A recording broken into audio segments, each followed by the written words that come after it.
तो आप अपने में मोहित हो जाते हो हैं? ये लेडीज जी की प्रॉब्लम है।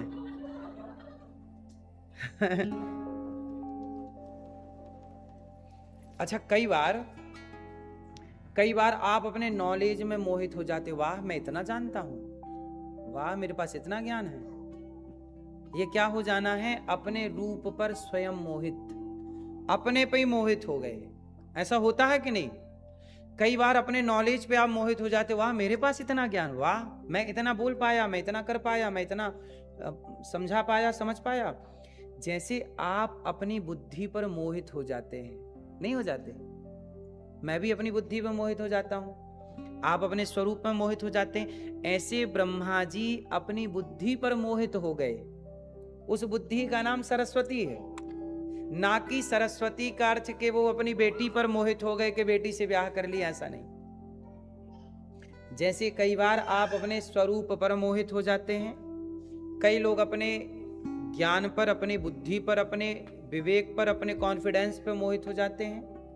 ऐसे ही उस ज्ञान को भी तो सरस्वती कहते हैं आपके। जैसे लता जी, अब जैसे लता जी को सरस्वती कहा गया कि लता जी अपने आप में एक सरस्वती देवी हैं।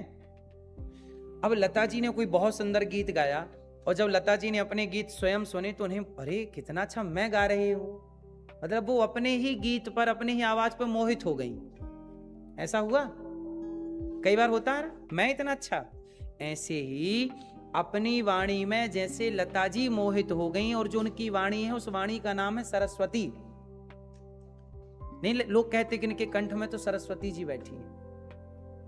हर गुणी को सरस्वती कहा जाता है।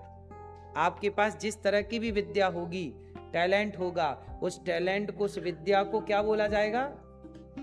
ये सरस्वती है। तो ब्रह्मा जी अपनी ही बुद्धि पर मोहित हो गए। अपनी बुद्धि मतलब अपनी ही सरस्वती पर मोहित हो गए। ये बात थी वहां पे, ना कि अपनी बेटी पर वो गलत भाव से मोहित हो गए। अब देखो, दोनों बातें अलग अलग हो गई कि नहीं हो गई? लेकिन ना जानने के कारण लोग इतना गंदा आरोप भगवान पे मढ़ देते हैं। खुद मूर्ख हैं, और खुद की मूर्खता किस पर थोप रहे हैं? भगवान पर।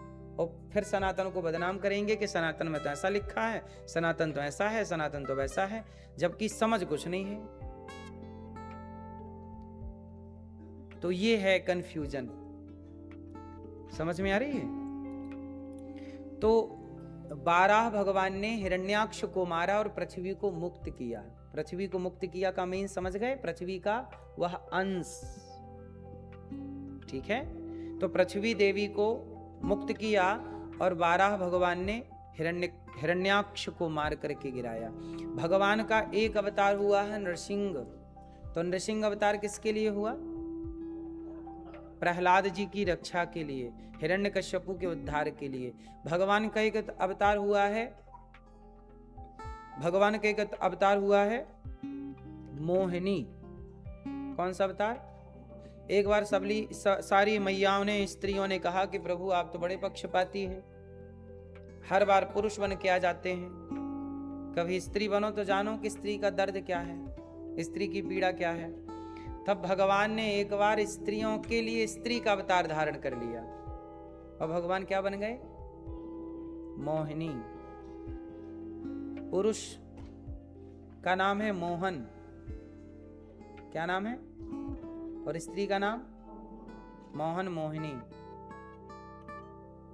तो आपकी पत्नी कौन है? मोहिनी अवतार, मतलब वो भी एक नारायणी है, नारायण ही है, वो भी भगवान का क्या है? इसीलिए पत्नी को क्या मानते हैं? पत्नी को क्या मानते हैं?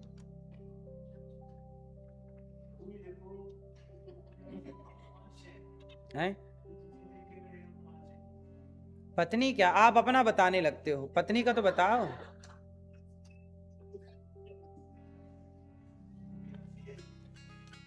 पुरुष भी ईश्वर का रूप है, और स्त्री भी ईश्वर का रूप है, अंश कह रहे हैं, ये भी सही है। तो स्त्री को भी अपने से कम नहीं समझना चाहिए। ये बात हम कहना चाहते हैं कि यदि पुरुष नारायण हैं तो स्त्री भी नारायणी है। यदि पुरुष मोहन है तो स्त्री भी मोहिनी है। ठीक है, तो स्त्री भी भगवान का एक अवतार क्या हुआ है, मोहिनी।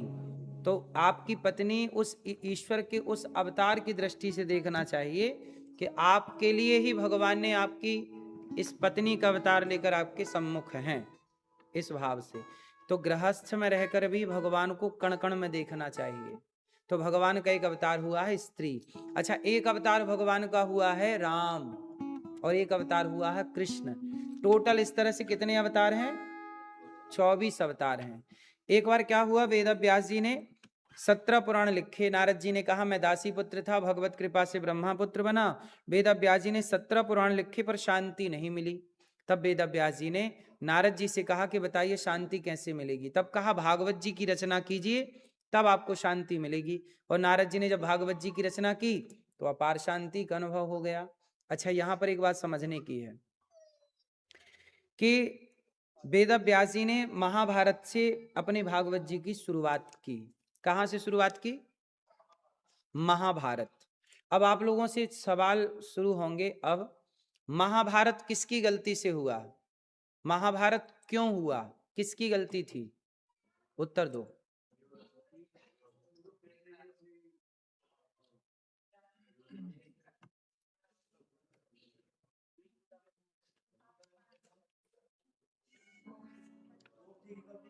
हैं, द्रौपदी की गलती से।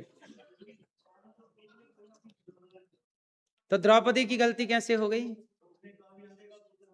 ऐसा पढ़ा आपने कहीं हैं? नहीं, अलग नहीं बताते। द्रौपदी ने कभी ये कहा ही नहीं, ये कहाँ लिखा आप मुझे बताइए।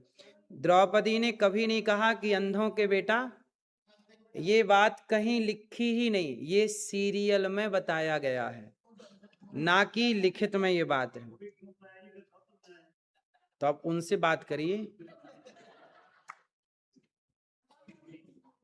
अब द्रौपदी जी जब आपको मिलेंगी, पूछेंगी कि सियाटल में बैठ के हम ही गलती कह रहे थे, हमारी साड़ी हमारी उतरी, लाज हमारी लूटी। जिसने लाज लूटी आपको वो गलत नहीं लग रहा है, दुशासन, लेकिन आप तो द्रौपदी को गलत कह रहे हैं। तो कई कारण में आपने पहला कारण द्रौपदी को मान लिया, आपने दुशासन को कारण नहीं माना, आपने दुर्योधन को कारण नहीं माना, आपने धृतराष्ट्र को कारण नहीं माना, आपने कर्ण को कारण नहीं माना, पितामह की चुप्पी को कारण नहीं माना, द्रौपदी को कारण माना जिसकी लाज उतरी। निर्दोष को ही समाज दोषी कहती है।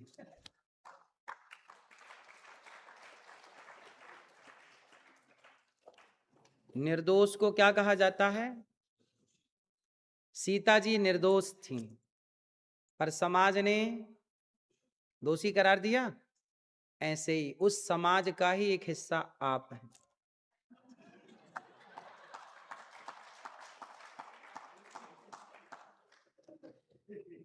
द्रौपदी, अब आपको पूरी बात क्लियर कर दूं। द्रौपदी के बारे में ये अफवाह फैलाई गई। देखो, हम आपके बीच में आए हैं ना, बिल्कुल सटीक आपको समझाएंगे और आप महाभारत पढ़िएगा। द्रौपदी ने कभी नहीं कहा कि अंधों के बेटा अंधा है। ये तो जब सीरियल बनाने वाले सीरियल बनाते हैं तो मिर्च मसाला लगाते हैं ताकि लोग उसे देखें, उन्हें यथार्थ से कोई लेना देना नहीं है। तो द्रौपदी के संस्कार इतने बुरे नहीं थे। द्रौपदी अयोनिजा है। कौन है द्रौपदी, अयोनिजा मतलब किसी माता की योनि से प्रकट नहीं हुई। वह द्रौपदी कौन है, साक्षात वह भी लक्ष्मी है ना। हमारे यहाँ बेटी पैदा होती है क्या बोलते हैं, तो द्रौपदी अग्नि से प्रकट हुई हैं। कौन है ये, अग्नि से प्रकट होने वाली है। तो द्रौपदी अपने आप में एक शक्ति है, एक देवी है साक्षात, पंच कन्याओं में एक नाम है। द्रौपदी के संस्कार इतने बुरे नहीं हो सकते कि वो किसी अपने देवर का मजाक उड़ाते हुए कहें कि अंधे का अंधा। अंधे का मजाक मतलब मजाक किसी अंधे का उड़ाना, ये द्रौपदी के संस्कार नहीं हो सकते। इसलिए ये बात आपने जो सुनी है इसे डिलीट कर दीजिए, ये सुना ही गलत है। अब सही क्या है वो सुनिए। द्रौपदी ने जब दुर्योधन गिरा, वो दिल्ली इंद्रप्रस्थ थी, वहां आया दुर्योधन और सुंदर से राजभवन महल देखे विश्वकर्मा जी ने बनाए थे। तो जहां जल था वहां थल दिखता था, जहां थल था वहां जल, ऐसी भ्रांति थी। तो दुर्योधन एक गड्ढे में जाके गिर गया, पानी उसे लगा थल है, भूमि है, गिर गया। तो वहां सब लोग थे, द्रौपदी भी थी, पर हंसा कोई नहीं। हाँ, थोड़े से भीम भैया हंसे थे। कौन हंसा? भीम भैया हंसे थे, ना कि द्रौपदी हंसी। द्रौपदी ने कुछ कहा नहीं, परंतु टीवियों में ऐसा बोला गया, इसलिए आपकी भी गलती नहीं, आपने जैसा सुना वैसा कहा। अब आइए समझते हैं कि महाभारत किसकी गलती से हुआ। तो द्रौपदी की तो गलती थी नहीं, ठीक है, ये क्लियर है। गलती किसकी थी? अब उस गलत व्यक्ति को पकड़ते हैं कि पूरे महाभारत में गलती किसकी थी। तो सुनिए, पूरे महाभारत में गलती किसकी थी? सबसे बड़ी गलती किसकी थी? किसकी? सबसे बड़ी गलती थी राजा की। और उस समय राजा कौन था? धृतराष्ट्र। राजा की क्या गलती थी? राजा की गलती ये थी कि जब भरी सभा में द्रौपदी के कपड़े उतारे जा रहे थे और वो न्याय की गुहार कर रही थी कि हमें न्याय दीजिए, तब द्रौपदी के चिल्लाने पर, चीखने पर भी राजा का धर्म होता है कि वो अपनी प्रजा को न्याय दे। तो उस सभा में द्रौपदी को न्याय, तो जहां न्याय नहीं होता वहां नाश होता है। मैया, ए वीडियो वाली मैया, सुन लो थोड़ी कथा, बन गई हो वीडियो तो।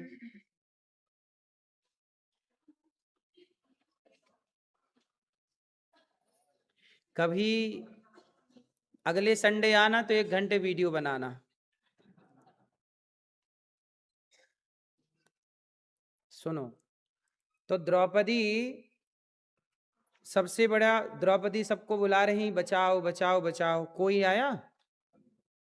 तो बड़ी गलती किसकी मानी जाएगी? बड़े की। और बड़ा कौन है उस समय? राजा। और राजा कौन है? राजा कौन है? धृतराष्ट्र।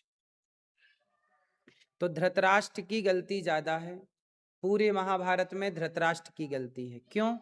क्योंकि सबने समझाया कि ऐसे ना करो, गलत हो रहा है, दुर्योधन दुष्ट है, दुशासन गलत है, पर धृतराष्ट्र पुत्र के मोह में ऐसे डूबे कि वो सही गलत देख ना पाए। समझ आ रही है? तो पहली गलती किसकी है? दूसरी गलती है दुर्योधन की, क्योंकि वो तो दुष्ट है ही, वही तो पूरा खेल फसाद की जड़ है। तीसरी गलती है कर्ण की। किसकी गलती है? क्यों गलती है? अब कर्ण क्यों गलत हैं ये आप लोग बताइए फास्ट, फिर हम बताएंगे। कर्ण की क्या गलती है? कर्ण की गलती सिर्फ इतनी है कि कर्ण को पता था कि जो हो रहा है वो गलत है। भाई दुर्योधन से तो उम्मीद नहीं है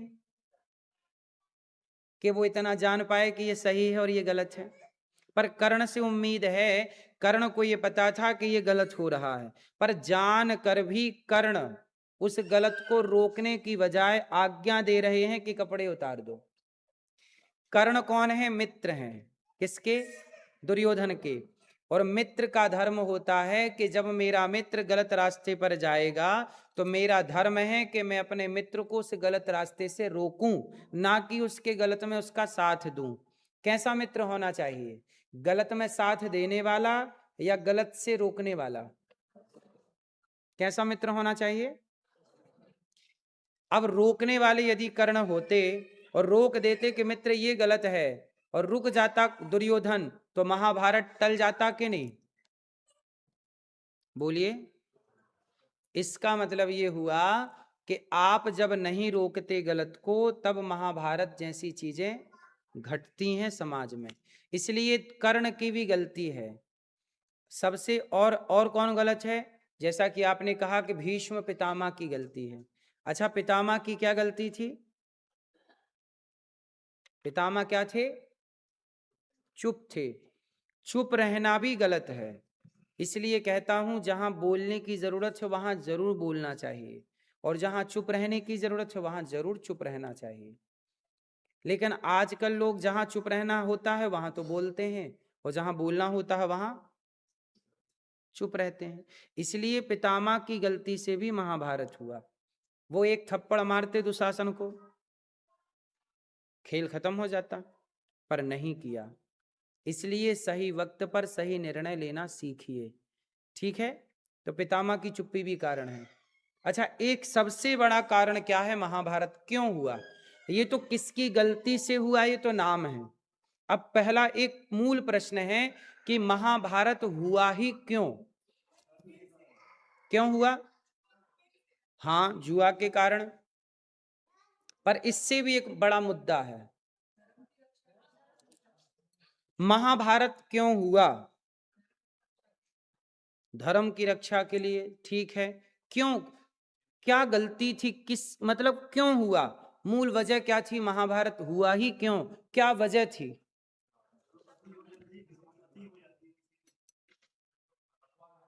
हाँ, मूल कारण है महाभारत इसलिए हुआ, झगड़े होते ही तीन कारणों से हैं।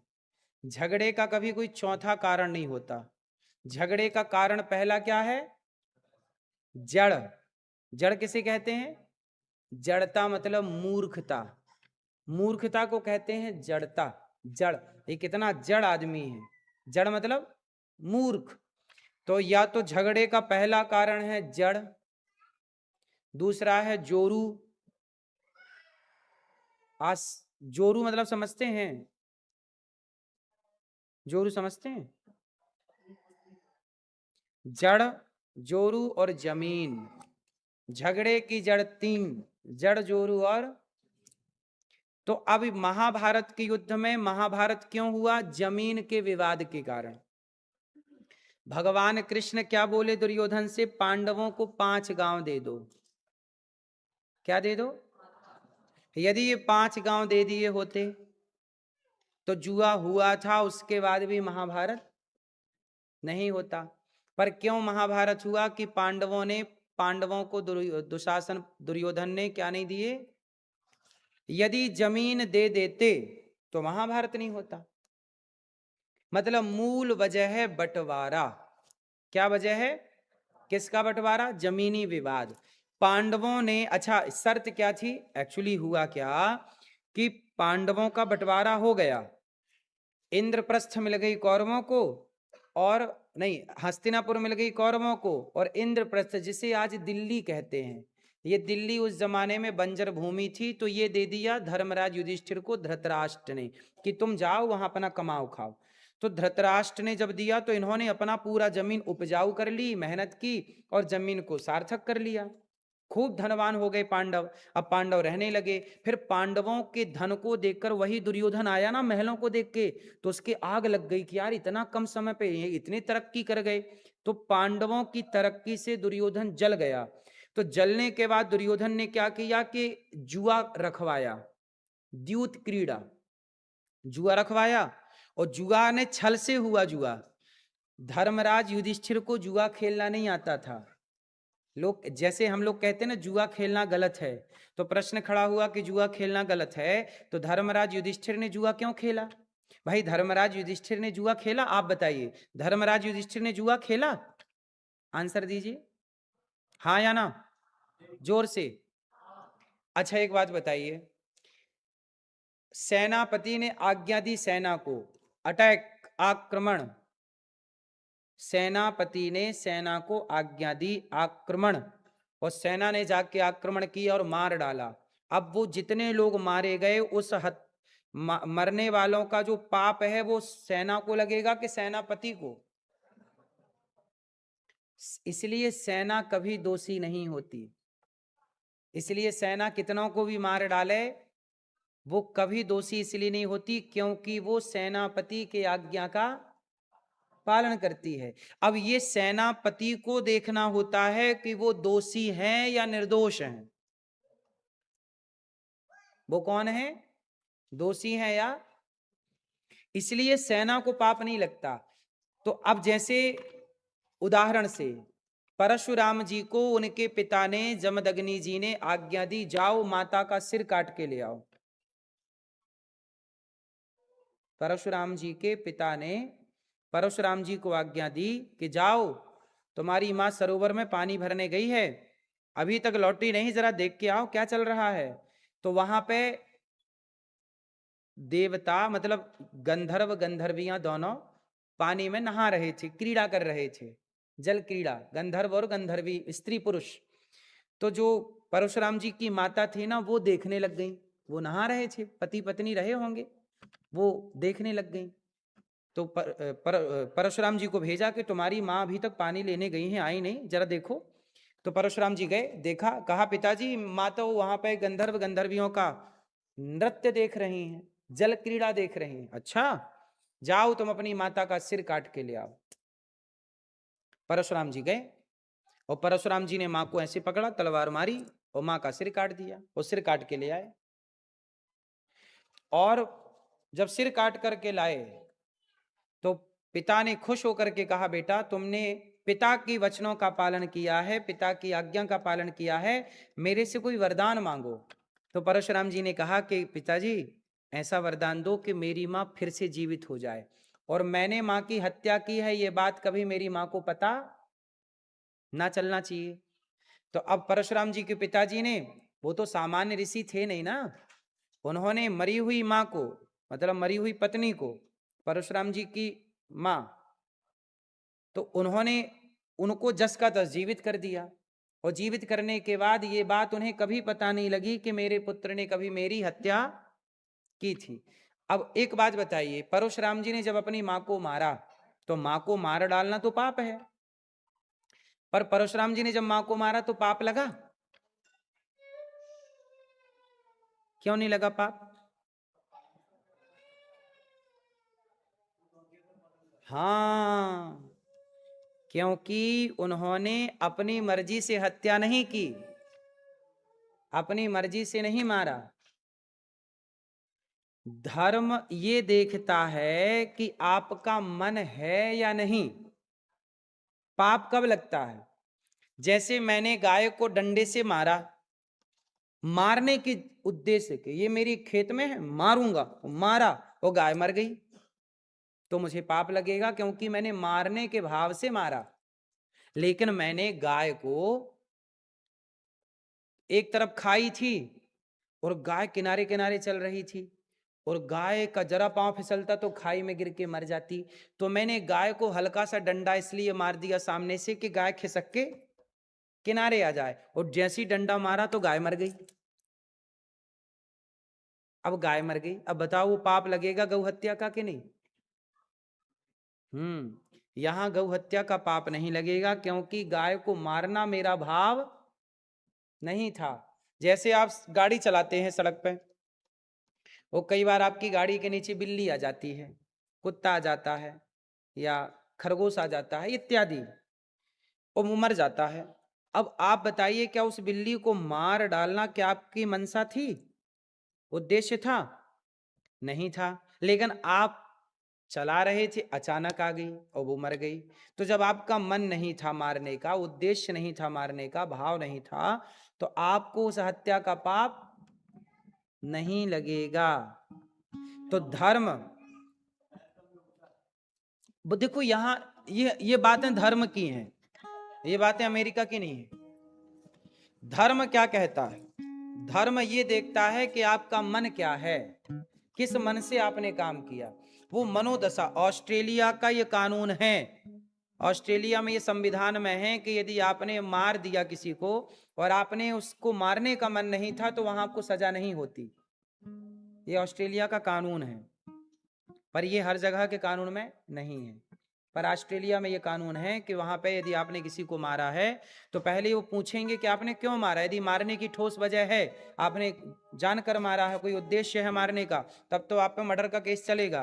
पर आपने मारा और उद्देश्य था नहीं, भाव था नहीं, आपने एक थप्पड़ ही मारा था और सामने वाला मर गया, तो वहां सजा नहीं होगी, क्योंकि वहां मार देना उस उद्देश्य था ही नहीं। समझ आ गई? अब ये बात सारी मैं क्यों बता रहा हूं, क्योंकि अब मैं धर्मराज युधिष्ठिर के जुआ के बारे में आपको बताना चाहता हूं कि धर्मराज युधिष्ठिर ने जो जुआ खेला, वो जुआ क्यों खेला? क्योंकि हुआ क्या कि दुर्योधन ने बुलाया कि धृतराष्ट्र से कहा कि पांडवों को बुलाओ, पांडवों को बुलाया। फिर धर्मराज युधिष्ठिर को धृतराष्ट्र ने कहा कि भैया ए धर्मराज यहाँ आओ बेटा। क्या है पिताजी? बेटा मेरे पुत्र की इच्छा है कि तुम जरा जुआ खेल लो मेरे बेटे के साथ। धर्मराज युधिष्ठिर बोले पिताजी जुआ तो मेरे से आता नहीं है, मैंने तो कभी जुआ खेला नहीं। नहीं बेटा वो मेरी इच्छा, मेरा, तुम मुझे पिता मानते हो ना, तो तुमने अपने बाप की बात का कभी उल्लंघन तो किया नहीं। मैं तुम्हारा बड़ा पिता हूं ना, ताऊ जी हूं, तुमने मेरी बात का कभी उल्लंघन नहीं किया, तो आज मत करो और मैं चाहता हूं कि तुम थोड़ा जुआ खेल लो। तो धर्मराज युधिष्ठिर ने जुआ नहीं खेला, उन्होंने अपने पूज्य पिताजी की आज्ञा का पालन किया। और पालन क्यों किया? क्योंकि आज तक उन्होंने अपने बाप की आज्ञा का कभी उल्लंघन किया ही नहीं था। तो आज्ञा चाहे सही हो, अब जैसे ये आज्ञा भी तो गलत थी ना कि जाओ माता का सिर काट के ले आओ, तो परशुराम जी बोल सकते थे माता का सिर पिताजी मैं नहीं काट सकता, लेकिन पिता की आज्ञा थी तो पिता की आज्ञा पूरी करने के लिए काट दिया और बाद में जुड़वा भी दिया। तो हमारे सनातन में अपने से बड़ों की आज्ञा का पालन कहा गया। इसलिए लोग कहते हैं ना धर्मराज युधिष्ठिर इतने धर्मात्मा थे तो जुआ क्यों खेला? अरे आपको जानकारी पूरी होनी चाहिए, धर्मराज युधिष्ठिर ने जुआ नहीं खेला, उन्होंने केवल अपने पूज्य पिताजी, पिताजी मतलब ताऊ जी की आज्ञा का, यदि जुआ खेलना आता तो एकाध दाव तो जीतते। इसका मतलब धर्मराज को जुआ खेलना नहीं आता। अब नहीं आता। उसी जुआ में क्या हुआ कि जो दुर्योधन, वो शकुनी था, शकुनी ने जो पासे बना रखे थे वो शकुनी के पिता के हड्डियों के पासे थे, वो शकुनी के सारों पे चलते थे, वो सिद्ध पासे थे। तो सारे पैंतरे जीतता गया शकुनी और दुर्योधन, और धर्मराज युधिष्ठिर ने सारी संपत्ति जो अपनी दिल्ली की, दिल्ली मतलब इंद्रप्रस्थ, इंद्रप्रस्थ का सारा धन, इंद्रप्रस्थ का सारा धन कहां लगा दिया? दाव पे लगा दिया। खुद को दाव पे लगा दिया, पांडवों को दाव पे लगा दिया, अंत में किसे दाव पे लगाया? द्रौपदी को दाव में लगा दिया। अब जब द्रौपदी को दाव में लगाया और साड़ी आड़ी उतारी गई और अपमान हुआ, जब सब कुछ हो गया, तब द्रौपदी ने शाप देना चाहा, मैं शाप देती हूं। जैसी शाप की बात कही तो धृतराष्ट्र बोले बच, द्रौपदी रुक जाओ रुक जाओ रुक जाओ, साप मत दो। ऐसा है कि जो तुम्हारे पतियों ने हारा है, जो मेरे पुत्रों ने जीता है, जाओ बेटी मैं तुम्हें सब वापस करता हूं, तुम्हारे पांडवों की आजादी वापस करता हूं, मैं तुम्हारे जो जो जो जीता है मेरे बेटे ने। डर गए ना धृतराष्ट्र, क्योंकि द्रौपदी सामान्य महिला नहीं थी, शाप दे के अभी नष्ट कर देती। तो धृतराष्ट्र डर गए, जा बेटा मैंने सब कुछ दे दिया। जब सब कुछ वापस, मतलब जो जीता था वो सब धृतराष्ट्र ने क्या कर दिया, पर इस वापसी में कंडीशन रखी गई। कंडीशन क्या? शकुनी ने बोला नहीं, दुर्योधन ने बोला नहीं, हमने जीता है तो जीता है, ये वापस तब होगा जब पांडव 12 साल के लिए वनवास जाएंगे और 1 वर्ष के लिए अज्ञातवास में रहेंगे। कितने साल के लिए? 12 साल वनवास और 1 वर्ष अज्ञातवास में रहेंगे। और यदि हम लोग इनको नहीं पहचान पाए तो इनका धन वापस दे दिया जाएगा, और यदि हम पहचान गए तो ये फिर से 12 साल का वनवास हो जाएगा और 1 वर्ष का अज्ञातवास। इस शर्त के साथ ये बात बन गई और पांडव 12 साल का वनवास पूरा कर रहे हैं, 1 वर्ष का अज्ञातवास पूरा किया। जब 12 साल और 1 वर्ष का अज्ञातवास पूरा हुआ और जब आए और जब पांडवों ने कहा कि अब आप हमारा धन लौटाइए, अब हमारा इंद्रप्रस्थ, तो अब धृतराष्ट्र ने मना कर दिया। यहां से झगड़ा चालू हुआ। झगड़ा अब चालू हुआ कि आपने जो जो कहा था वो हमने, अब आप लौटाओ हमारी संपत्ति। हमने 12 साल कर लिए, 1 वर्ष का अज्ञातवास कर लिया, अब लौटाओ। नहीं। फिर जब नहीं बात बनी तब भगवान श्री कृष्ण की एंट्री हुई और भगवान बोले कि पांडवों को चलो तुम उनका सारा धन रख लो, कम से कम 5 गांव तो दे दो।